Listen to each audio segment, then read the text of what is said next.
Hello guys, welcome to the channel. So our topic is myelin and nerve conduction velocity. So myelin से start करते हैं. तो myelin actually क्या है? Multipolar neuron draw करते हैं. मल्टीपोलर न्यूरॉन के या फिर कोई भी न्यूरॉन के एक्सॉन जो है, एक्सॉन पार्ट में not in continuous interrupted form में प्रेजेंट रहता है. एक प्रोटीन प्रोटीन नहीं, मेनली लाइपिड लाइक स्ट्रक्चर इसके सेल मेम्ब्रेन पे, मतलब एक सेल मेम्ब्रेन का स्ट्रक्चर होता है जो एक्सॉन को सराउंड करता है कोई भी न्यूरॉन का. और ये है क्या, मतलब क्यों करता है? ये mainly helps in nerve conduction.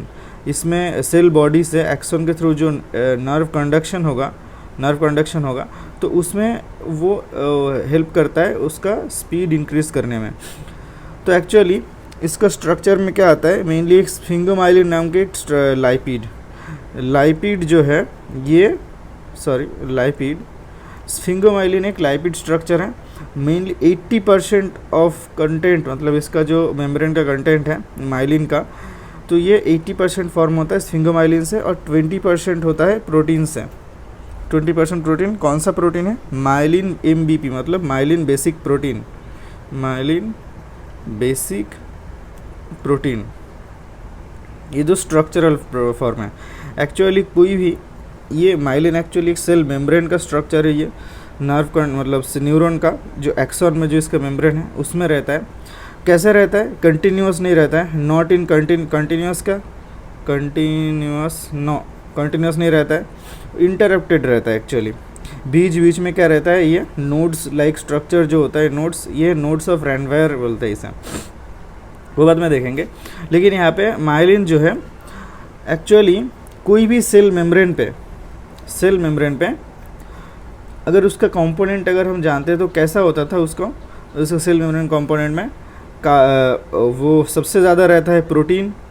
वो होता है 55%. Usually most of the cell membrane पे 55% प्रोटीन रहता है और लाइपिड रहता है 40% और कार्ब्स रहता है बाकी 5% कार्ब्स रहता है.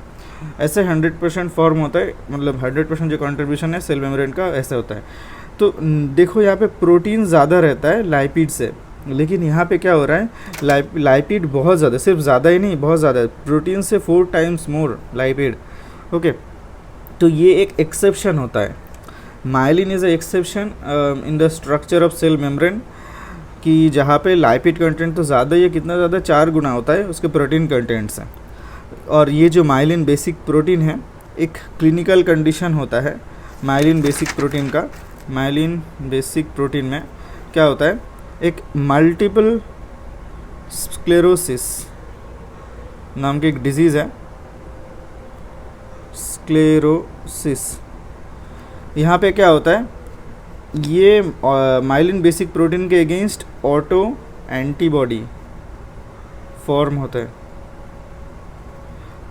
और इसके वजह से माइलिन बेसिक प्रोटीन डिग्रेड होते हैं, जिसके वजह से बहुत सारे सिम्टम्स होते हैं, जैसे लाइक बहुत सारे, मतलब एक्चुअली पेन होगा और बहुत स्ट्रेस ज़्यादा बढ़ेगा मतलब न्यूरॉन का फंक्शन और नर्व कंडक्शन वेलोसिटी ये भी बहुत ज़्यादा इफेक्ट होगा ऐसे डिसऑर्डर में.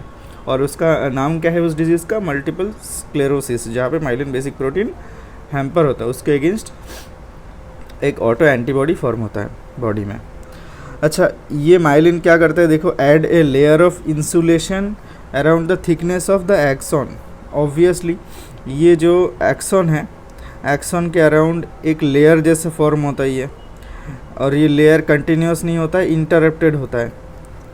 अच्छा, और इसके वजह से क्या होता है? ये इंसुलेशन की लेयर मतलब रहने से तो वो फास्टर कंडक्शन कर सकता है, वो nerve helps in faster conduction of neuronal impulses. Okay, अब ये जो नर्व का जो कंडक्शन है, इसका जो वेलोसिटी बहुत सारे फैक्टर्स के ऊपर डिपेंड करता है.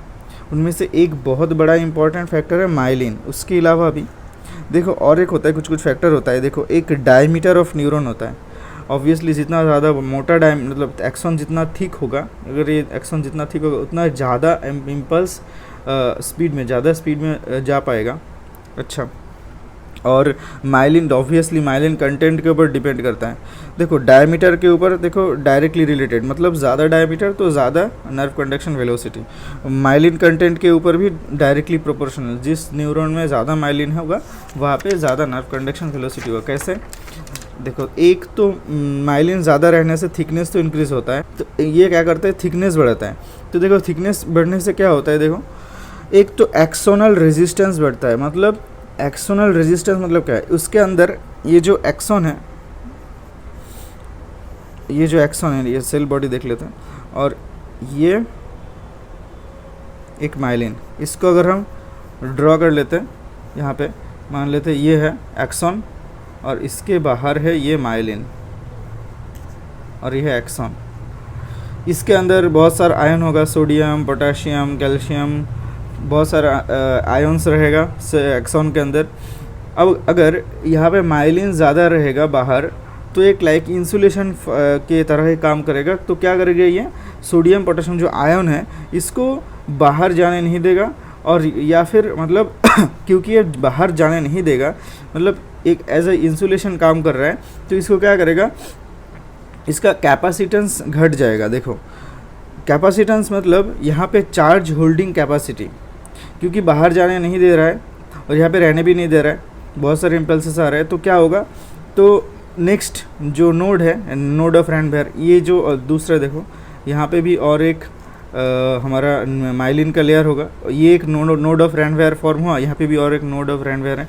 तो एक नोड से दूसरे नोड में फास्टर कंडक्शन करेगा, यहाँ पे भी सोडियम पोटेशियम रहेगा। तो नोड से क्या होता है, यहाँ पे बहुत सारा सोडियम चैनल रहता है नोड्स में, तो ये सोडियम चैनल के थ्रू ये बाहर के साथ इंटरेक्ट करता है। लेकिन अगर माइलिन ज़्यादा रहेगा तो ये मतलब फास्ट मतलब बाहर जाने नहीं पाएगा, डायरेक्टली नेक्स्ट नोड ऑफ रैनबेयर में चला जाएगा। इसकी वजह से एक तो मेम्ब्रेन कैपेसिटेंस मतलब चार्ज होल्डिंग कैपेसिटी वो कम होगा, इसकी वजह से कंडक्शन इंक्रीज होगा। और क्या होता है, ions move directly near to the near by node of Ranvier, इसकी वजह से कंडक्शन भी बढ़ जाता है। तो ऐसे माइलिन ज़्यादा होने से, और देखो ये लेयर जितना छोटा होगा माइलिन का लेयर, उतना ज़्यादा मतलब ये आयन को बाहर जाने की जो रेजिस्टेंस देता है, ये जाने में जो रेजिस्टेंस देता है वो कम कर पाएगा, कम अप्लाई कर पाएगा। इसकी वजह से तो वो उतना सीमलेसली मतलब उतना ज़्यादा इफ़ेक्टिवली नेक्स्ट नोड में नहीं भेज पाएगा। इसकी वजह से उसका स्पीड भी घट जाएगा अगर कम होगा तो।